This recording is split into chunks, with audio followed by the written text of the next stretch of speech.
could find such a love at our age. Whoever thought we could dance? Welcome to Couples Therapy in 7 Words. I'm your co-host, Judy Alexander, and I'm here with my husband, Dr. Bruce Chalmer. Hello, Judy. Hello, viewers and listeners. Judy, what's today's title? When couples therapy is basically useless and when it helps. Yes, indeed. So, what am I? I'm a couples therapist. Yes, you are. And so, does that mean I think it's always exactly what everybody needs? No. Do I think it's always really good and helps everybody? No. Do I think it sometimes does? Yes, or I wouldn't be doing it, would I? So that is going to be our topic for today. And I don't think we need a whole lot of prelude going into it. I just want to make a general pitch. People should check out our website and check out our books and all that kind of stuff. And also, the stuff that you often point out at the end, that they should like us and all that Follow stuff. us and tell your friends and share us and do all those things on social media that gets the word out there. Absolutely. And I've noted that just liking a clip or something like that really multiplies its reach. That's how the algorithms really seem to pay a lot of attention That's to true, and you never know who's out there. I know, Because I know. I get clips, and Yeah. I've found people that have amazing interests, cooking and life hacks, and my favorite cat and dog Cat videos. Right, yes. Exactly. So when I'm sitting around, got nothing to do, and so you might have a friend out there that might need couples therapy or might need the information that we're supplying, and you never know. You never know. So let folks know. So let's get into this topic. When couples therapy is basically useless. Okay. And when it helps. So which one do you want to address first? Useless. let's grab the bull by the horns. Okay, when it's useless, that's our first topic. Yeah, well, so I'm going to bounce that. Okay. Speculate a little. When do you think it's useless? When the couples really don't want to move forward. Yeah, or when one really doesn't want to move forward or something. Of course, then I have to be picky about what do you mean by move forward. Because I will note, I have done therapy with couples therapy that I believe, and they believe, is really useful, really helped, and they split up. That's sometimes how they heal, or that's a step in their healing. So would you say that was useless or useful? No, that's what I'm saying. Yeah. I have known many circumstances where that was very useful. According to all 3 opinions, there's 3 opinions involved in couples therapy. Mine, as I've so often pointed out, mine being the least important. Right. But the couple, of course, needs to decide for themselves. They don't always agree on that. But I have had, as I say, just in terms of, is it always useless if they split up? Not at all. Yeah. I have worked with many couples where they have found it very helpful, even though that was their decision. So that isn't so much the issue. The issue, first of all, let me talk about some counterindications, so to speak, as the medical people would say. Okay. If it is simply not physically safe to piss your partner off, and I'm not trying to say the point of couples therapy is to piss your partner off, but it often does, because you're coming in often with a lot of pain and anger and grievances. If you're not physically safe, if you've been injured, if you feel like you're subject to violence, if you feel like you might be subject to being totally impoverished, if your partner is pissed off enough, it's just not safe to do couples therapy. So those are essential contraindications. But even if you're not, even if you're, you're not going to get hurt physically. You notice I didn't say if you're not emotionally safe, because nobody can be completely emotionally safe and do anything involving therapy. Yeah, but there's physically always going to safe. be. But physically safe is crucial. That's really crucial. So assuming that somebody's physically safe. Another counterindication is when they're in the middle of some kind of court battle, often, and it's performative rather than actually trying to examine what might change here. If they're doing it, one or both, and often it's both, and occasionally it's one, is doing it because their lawyer said you'll look good if you do this, and you're more likely to win. And genuinely don't want to go back to being. Don't want to continue with that facade. Right, exactly, yeah. And more to the point, again, I don't want to say if one of them wants to split up, because again, that can be helpful.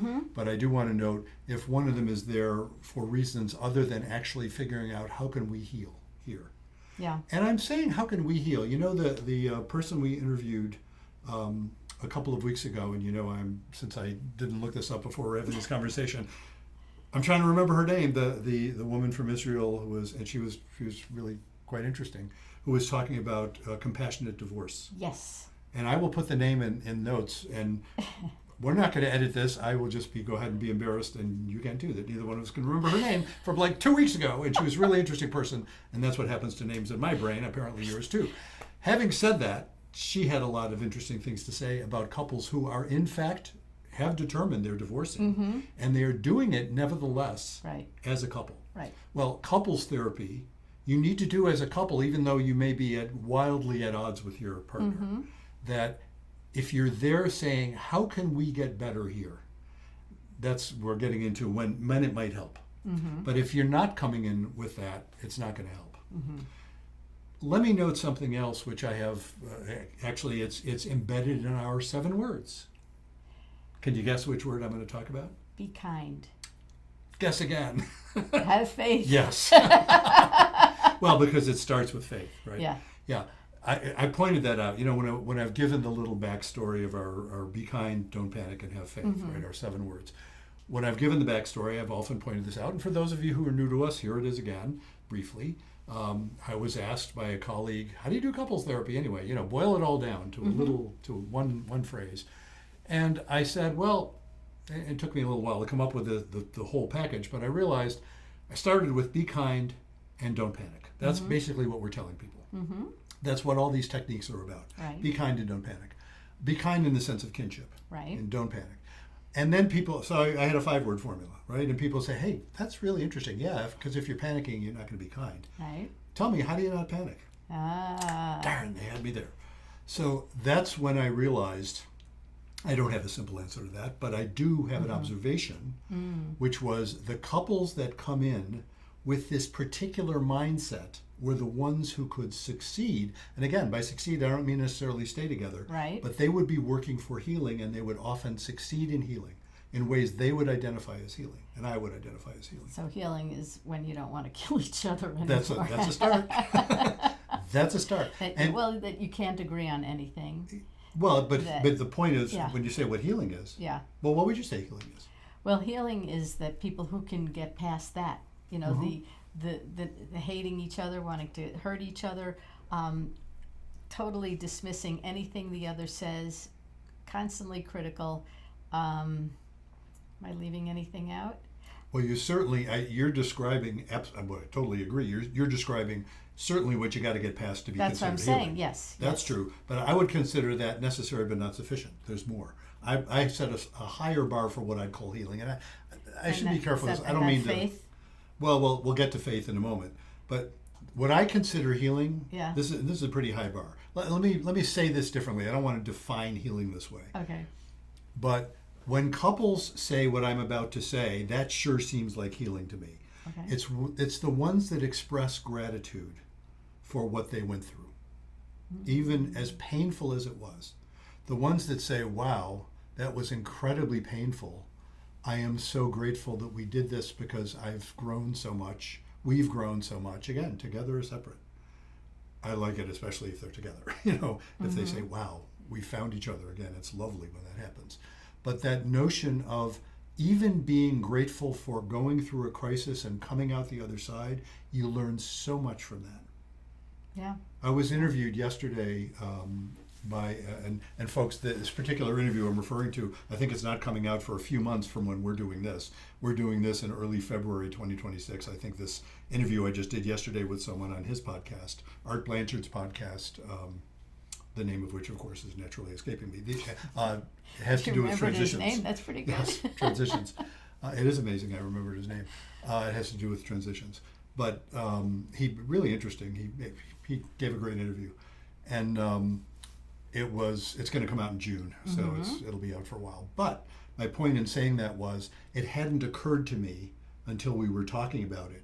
But that sense of gratitude, we've talked about this between us, because we, as our listeners probably know, we are a second marriage. We've now been married for over 21 years and together a long time, but it is a second marriage, and part of, I think, the joy we experience is at least facilitated by our gratitude for having each been through marriages that didn't work. Yes. And that really, again, And what we've learned from it. and what we've learned, and, Yeah. and the gratitude for that is what I'm referring to. Mm-hmm. And the couples that can do that Mm-hmm. are manifesting this mindset, which I call faith.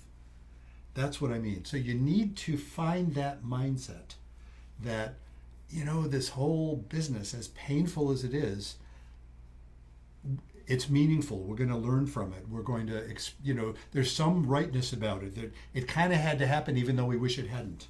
We don't know why. When people say everything happens for a reason, there's a shallowness to that often, because it means like you can figure it out, or just say, yes, God has a plan. That doesn't mean anything to me. I'm not saying God doesn't mean anything to me. I'm saying that to say God has a plan, it's like for me to say, well, yeah, the quantum physicists know all about that, but I don't know beans about quantum physics.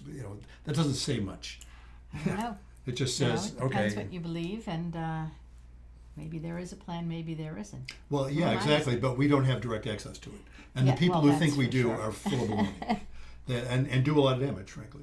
The people who think that they, the ones who say that the Holocaust happened because Jews weren't checking their mezuzahs every 7 years, twice in 7 years, that's damaging. That That's is damaging. nonsense. That's arrogant nonsense. So, fundamentalism, basically. So the couples that manifest quite different attitude that just says, wow, this is painful, we better figure this out as well as we can. Yeah. And that's what facilitates healing. That's faith. So let's get back to our question. So, Okay. how might couples therapy help with that? Okay. That's really the question. It doesn't help if let's focus now. I talked about, the people coming in, like if they have ulterior motives, if there's violence, if that sort of thing. Yeah, couples therapy is not going to do you any good. Let's talk about what the therapist offers. Therapists offer a lot of stuff that doesn't do much good either. And I say that as a therapist who undoubtedly has offered help to folks that didn't do much good sometimes. I mean, I don't mean to be casting aspersions on my colleagues. We all do well and we all don't do well sometimes, and we're human beings, and that's how that works. But I will say, in general, if what the therapist is offering is an ideologically based, canned program, it will not help you. Or it is highly unlikely to help you. And let's why put it is that? way. Because they're not actually listening to you. They're actually fitting you into a box. Now, who are these they that I'm referring to? Again, I'm being unfair to all my colleagues here. It's when people when people have, look, we all have our theoretical bases, and they're really good to have. I am not somebody who says, oh, never mind theory, just feel your way along. No, that usually turns out pretty stupid, actually. Yeah, I'll throw in, by the way, in that line, ethical principles. That's good stuff to learn about in training, folks. You think, well, I'm a good person, I wouldn't violate things ethically. Oh yeah, wait till things actually happen, and you don't realize, if you haven't had training, you don't realize what the consequences of certain things might be, and that's where ethical training helps a lot. And that's, there's a set of principles there that's really good to be guided by. There's a lot of other principles that everybody in their favorite modality is guided by.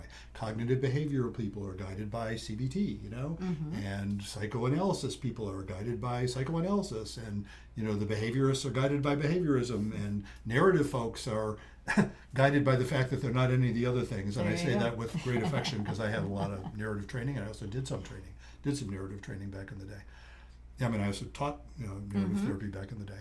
But all of those, whatever your particular modalities are, if you are too fond of them, you're not going to be actually working with the people you're working with. You're going to be working with your ideas about them, and it is not likely to do them much good. Yeah, I see what you're saying. Because real people don't behave the way the training examples do.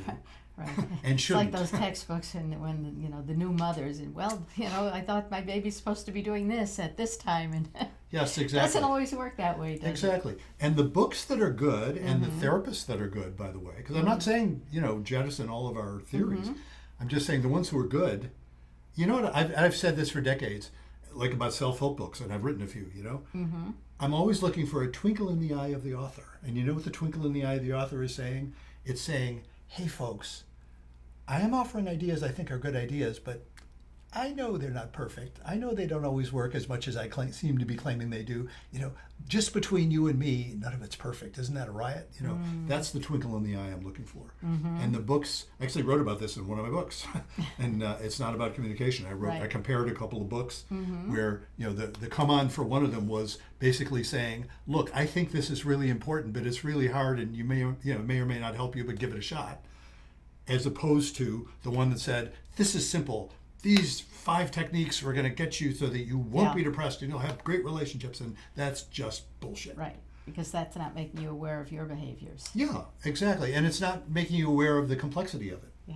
And if you try to oversimplify stuff, it turns into a caricature. And I'm not in favor of complexity for its own sake. Yeah.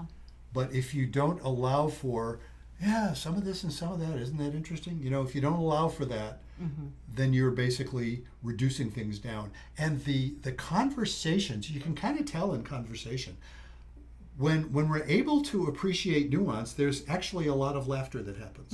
When we did our podcast, and we've repeated this concept a number of times along the way, about how the chief skill that solves all relationship problems, remember what it is? Being able to tolerate your mildly annoying partner. Well, that you said it even better than I did, especially because I'm always giving you credit for having that skill more than I do, because you need it more.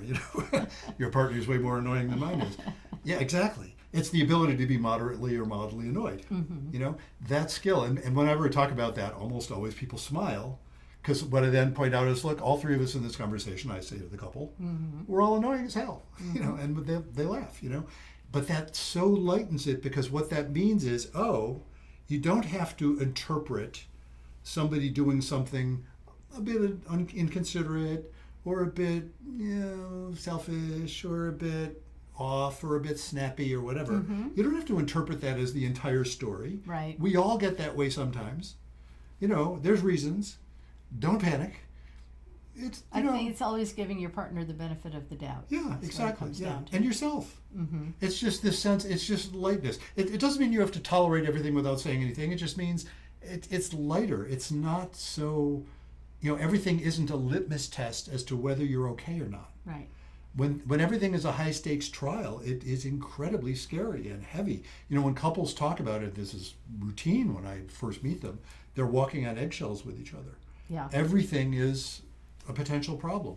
And so, any little thing that happens, they're apt to explode because they've been on edge. Yeah, I know that feeling. You've been there. Been there, done that. Yeah, exactly. Yes. So that phenomenon of being able to tolerate complexity, that's especially for the therapist. It's like, I got my ideas and I got my favorite ways of thinking, and I've been through the trainings and I've been all excited about trainings, and I'm not knocking that. But I'm also observing that I actually need to pay attention to the real people I'm working with with considerable degree of humility. That's another aspect of faith. It came up in that interview that Art Blanchard did with me. The idea of humility is central to what I'm talking about with faith, because humility just says, that's that same twinkle in the eye I talked about. I don't have all the answers, neither do you. Right. We just don't. Sorry. We know that already, so we can smile. Right, and they're not figuring it out with each other, so. And what do they need me for? Well, they do need you because they can't figure it out with each other. Let me follow that up. That's a great point. So they're consulting someone because they can't seem to figure it out themselves. That's right. So what do they need me to be? They need you to be able to present to each other, to be able to hear each other, because sometimes people say something and they don't hear it because they're thinking of it in the wrong way. Yeah, exactly. They're reacting. They're already in a panic. Right. When they hear it. That's a good word for it, panic. Well, yes. Maybe we should put that in our formula. Yeah, exactly. And it's interesting because, so what do they get from me? I'll tell you what they don't get from me. Here's another therapy being basically useless, right? They don't get me telling them what they should do. Okay. And it's not because I'm being coy. It's because I genuinely, this is real. You can't fake this. And a lot of people try to fake it and it doesn't work. I genuinely don't think I know better than they do how they should live their lives. I really don't. They are the experts on their own lives. I'm not claiming I have no expertise. Of course I do. I have expertise in carrying on conversations that tend to be helpful for people. But it's not about telling them what to do. So I can't give them answers. And it's also not about my steering them in one direction or the other. Well, that's sort of like telling them what to do. It's But kind of it the is same concept. it is changing the narrative, though. Yes, what I am contributing Mm-hmm. is another person who's not freaking the F out. Right. I forgot what our language code is here, but I guess we'll keep it, we'll keep I'll it keep PG. it PG. Yeah. I am not freaking out. And just that fact that I can and of course I can't fake that either. Mm-hmm. I can entertain thoughts that you wouldn't be thinking if you're in freak out mode. For example, I can introduce levity, and again, I don't do this artificially or manipulatively, but I can be funny Mm-hmm. in context you wouldn't think you could be funny in. Again, you got to be careful with that. I'm not making fun of their pain. Yeah.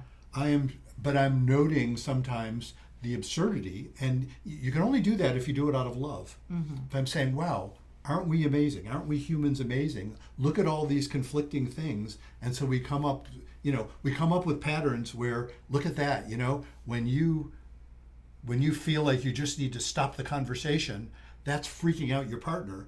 Why is your partner freaking out? Because you feel like you need to stop the conversation, and the partner's feeling like you're never going to bring it up again. And the other person is, of course, they're never going to bring it up again because it's so incredibly painful when they do. When it comes up. Right. Vicious cycle. It's exactly. It keeps going, and And- that's why they get stuck. Yes. Right. And you could say, oh, this is serious, and you have to make rules about it. Or you could say, isn't that amazing? Two non-crazy, decent human beings, Mm-hmm. not perfect, none of us is, but fundamentally decent, good, decent, non-crazy people Mm-hmm. can get into those patterns. Isn't that astonishing? Isn't it amazing? Yes, it is. It's almost, I'll often point this out, if this pattern had been created by a human being, we'd say that there was an evil genius. Because it's like, wow, that's amazing, because it hijacks necessary capabilities Mm-hmm. and uses them to sustain the pattern, which of course just makes you suffer. And also, it's often avoiding what the real problem is. It is off, and indeed, you want to say more about that? Because that's one of my favorite topics too, Well, all this anger and inability to hear each other and listen to each other is because there's something else going on, Yeah. usually. And that something, oftentimes, not always, but oftentimes, is a lack of intimacy. Not sexual intimacy, Yes. but emotional, intellectual intimacy, not being totally honest with each other. Oh, absolutely. And, that's one of my big theses, is that intimacy is every bit as much of a need Mm-hmm. as stability is. Mm-hmm. I want to add to that, because of course I agree with that concept. And what I want to add to that, it's not just that they're lacking intimacy. Often one of the reasons they're lacking that ability to be, conversationally intimate Mm-hmm. is because they're scared shitless. Mm. Because they're worried underneath that, when they'll get into these big fights, which protects them from actually confronting the possibility that maybe they need to split up. Right. Or maybe they don't. Mm-hmm. But they're worried they're worried, oh my God, this person so doesn't get me, or this person doesn't like me, or doesn't want me. And that is so terrifying, they end Right. up screaming at each other instead of actually sitting with that and experiencing it. Or one might be having an affair or just contemplating having an affair. Sure. And that, upsets the apple cart. And Well- why are they contemplating it? Because there's something missing in the marriage. Yeah, often. Yeah. Often. Those are the circumstances that often lead people. My favorite metaphor about a plant. Yes, if a seed gets paved over, Yeah. sometimes it dies, but oftentimes it just wants to keep growing, so it pushes up and it breaks that pavement. Yeah, exactly. And what a couple looks like when they're breaking the pavement often is affairs, Mm-hmm. or often they're arguing about everything and nothing except, they argue, and they'll say it themselves. Mm-hmm. We're arguing over trivia. We don't know why we are. Yeah. Or they will, all of a sudden, one person will blindside the other and just say, I'm out of here. Yeah. Well, And, sometimes sometimes that's it. Like the affair is just an excuse to break up the Yeah, marriage. very often. Yeah. It's, because it's easier than saying, I don't like you because of this. I don't like the way you have sex. I don't like the way you cook. Whatever it is, that's, they don't want to say that. They don't want to hurt their feelings. So they'll have the affair, and the wife will say, or the husband will say, goodbye. Yeah. I mean, it's. I think the sort of, instead of actually talking to the partner, the affair sometimes is about. First of all, I think people get vulnerable to it because of the lack of intimacy. They're feeling, they develop, and people who write about affairs will talk about the sort of sequential thoughts that the person having the affair goes through to sequentially justify it. Crossing one line after another, and eventually they cross whatever the red line is that for that couple defines it as an affair. Right. And they're always usually able to justify it, and often aren't aware themselves of what's missing, but they know something's missing, and it doesn't occur to them that they could actually have those conversations. Often because they're right. If they tried to have those conversations, it would just blow up because it had many times. And also, like a minute ago, I was saying, doesn't like this and that in the partner, but a lot of times there's something missing in themselves that they don't like, and that they can't articulate or feel inadequate in some way, and that, tell me if I'm wrong, No. And that is often a problem. I just recently met a couple where the man had an affair, and he was describing how the woman he had the affair with was someone that he noted seemed to be as insecure as he is. And they sort of found that in each other, and that was a way of understanding it. The wife in that case thought that was sort of psychobabble, but and me too, sort of. I mean, as we talked about it, but it's beware of any simple explanation. But there's something to that. I mean, and even if she he's was feeling saying, inadequate in his marriage, yeah. and that's a scary thing to bring up with his wife, who's probably would say, "Oh, you don't have anything to worry about." But Oh, that's not what you would say. You do. Or you are so inadequate. Well, she would say, "You're crazy for feeling that way," which is another way of saying how inadequate he is. Do you know what I mean? It's like she wouldn't own herself. The idea that she's being constantly critical, but she's being constantly critical. And again, I'm not blaming her either. Yeah. She's being constantly critical because he's being constantly doing things that to be criticized about. So they like don't not see listening. that, but that's something that you help them to see. What I help them Or do you is, a therapist as well. among other A things, good couples a good couples therapist. Among other things, it slows you down. It gives you those few extra tenths of a second before you completely freak out. So there's still a little bit of room in there to hear, and that's where growth is occurring. That's that place where it's possible then to step back a little bit and say, "Wow, this is difficult. We're in this together, isn't it? I mean, we're both in pain. This is hard. Don't know what we're going to do. That's scary. Don't want to break up." Although maybe we have to break up, but we don't want to break up. Maybe we don't have, you know what I mean? All of these, well, I always talk about, tolerating the anxiety as the essential skill of intimacy. Yes, you should explain that to our viewers or listeners who don't know what you just did. Well, our listeners don't know what I did. Our viewers, I threw back a shot. Not literally. Pantomime, throwing back a shot, yes. Yeah, because we have said, because I mention tolerating the anxiety so often in our podcast that if you had a drinking game where you threw back a shot every time I said that, you'd be really yes, you'd be every snarkered time by the Bruce end. says tolerate the anxiety. They do that with like various actors and things like that, right? Yeah. They've got shticks like that. Yeah. I'm sure that happens in podcast among podcasters too. Well, for all you crazy people out there that are listening with your bottle of vodka next to you. Yeah, I don't recommend it. What can I say?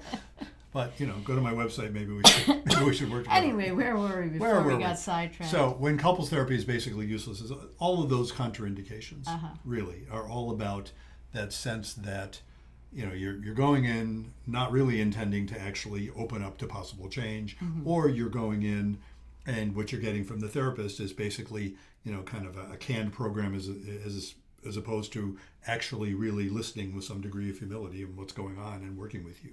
So that's the downside. So when might it help? So I'll tell you when it might help. It's first of all, it might help if in the absence of all those things that we said are bad, that can help you, right? There's that. Obviously, there's that. I want to add something else too, and I will be transparent about an ulterior motive for this particular point I'm about to make. I have noted over the years that when I've worked with couples who come in with some understanding, and I don't just mean an ideological understanding. That doesn't work. They have to be cured from that. I mean, come in with some sense of perspective about what's going on and what isn't going on in their relationship. It's going to be a lot more efficient that way. We talk a lot about stability and intimacy in all of my books. I mentioned that distinction, and we've talked a lot about it in this podcast. Couples who come in already with that understanding, and I will note the first several sessions I'm working with are a lot about establishing that kind of stuff. If you come in with that, you are likely to make much better use of couple therapy. Now, why do I say I have an ulterior motive for mentioning that? Well, it just so happens, folks, and I've mentioned this in the past several podcasts, I have created and released now, it's out there, a video course that if you do this video course, I can virtually guarantee if you're working with me, it will save you a bunch because you'll already be way ahead of the game. I think if you're working with anybody, you'll be way ahead of the game because what it will do for you is help you understand what's going on in your relationship, particularly with respect to stability and intimacy. It will teach you skills that you need in order to grow past that. One of the hardest chapters in this video course is should you call it quits or not? So you'll be guided. I'm not going to tell you. The video course won't tell you that, but it will guide you in ways of thinking about that so that you can make some. You're probably not going to do that chapter and say, okay, now I know what to do, but you'll do that chapter and be able to think about it a lot more clearly. Yeah. And then make specific action plans. If you do that and then go into therapy, you are way ahead of the game. Now, I did a total pulling it out of my rear end sort of statement, I think a couple of podcasts ago when I said, this will save you 10 sessions of therapy, Yeah. I don't know if it'll save you 10 sessions of therapy. It probably would with me, but it will certainly start you off on a very thoughtful footing. You'll be much better equipped to manage what goes on in couples therapy. And it'll also hope it will have this effect. It certainly does on some folks. It'll help calm you down. Yeah. If you go in a panic, which often people start, people come to couples therapy often because they're in some kind of a panic. It's like, oh my God, especially men. This is us, this is men. We usually, there are lots of exceptions, but most men seem to be don't want to go to couples therapy unless it's a total crisis and they have no other choice. And this will help men and also women calm down, think clearly, give you some language to understand it with, and you'll be much better equipped. Yeah. So that's my ulterior motive. Now, go ahead. No, I don't. You were talking about when it helps. Yes. So I will now follow that up with, how might someone get hold of that? If they go to my website, brucechalmer.com, they will see right there near the top, they will see how to get to that course. There's more information about it. There is a free preview lesson you can do without having to pay any money. So if you do the free preview lesson. I love those. Yeah, I know. They're cool. And sometimes I have gone on to, after I actually do the course, the sample course, because it was very helpful and it was exactly what I was looking for. Well, and I will say it at the cost of possibly losing some revenue, I will point out even that one intro lesson, which is, I forgot how long it is, 10, 15 minutes, something like that. But even that one intro lesson will benefit you, the free one. And you may find, oh, wow, now I can think more clearly. Or you might then want to go on. And I did set up the course in 3 parts, so you don't have to buy the whole thing. You can, and you do have to do them in order because it won't make any sense if you don't. I mean, you could buy them separately. You could start with part 3, but I don't recommend it because it assumes you've gone through parts 1 and 2. But you can start with part 1, and which is a lot cheaper than the whole thing is. And I'll tell you, all 3 parts are cheaper than intro session of therapy, at least. And I'm not that expensive, at least as I offer it. When I start folks almost always with a 90-minute session, and that costs more than the entire course costs. Wow. So you will potentially save a bundle, but again, it's not about the money. It's about you'll actually feel better. Yeah, it's helping people. Yeah. So there's that'll help in terms of when therapy helps. Do something like that. Do my course. And again, even if you're not working with me, Do both partners need to do that? Great question. No, both partners do not need to do it. It's great if they do. And actually, some people just asked me this the other day. Do we have to pay for it separately? I said, no. You can have one login. As long as you share the same login. You can have one login, and you'll have to navigate. You know how that works. Like if one person's on lesson 12 and the other person's on lesson 5, and the last one who did it was 12, you'll have to go back to 5. It's no big deal. Yeah. Or you can both buy it. Hey, from my point of view, hey, no, it works much better if you both buy it, but that's not true, actually. You don't have to. You don't have to both buy it. One per couple is fine.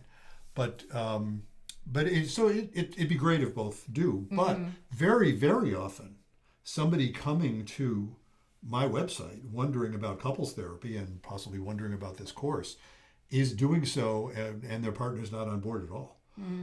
And this course has a section that's aimed primarily at women, although guys can benefit from it. If a guy is in this position, which is much less usual, he'd benefit too. How to get your reluctant guy to go to couples therapy.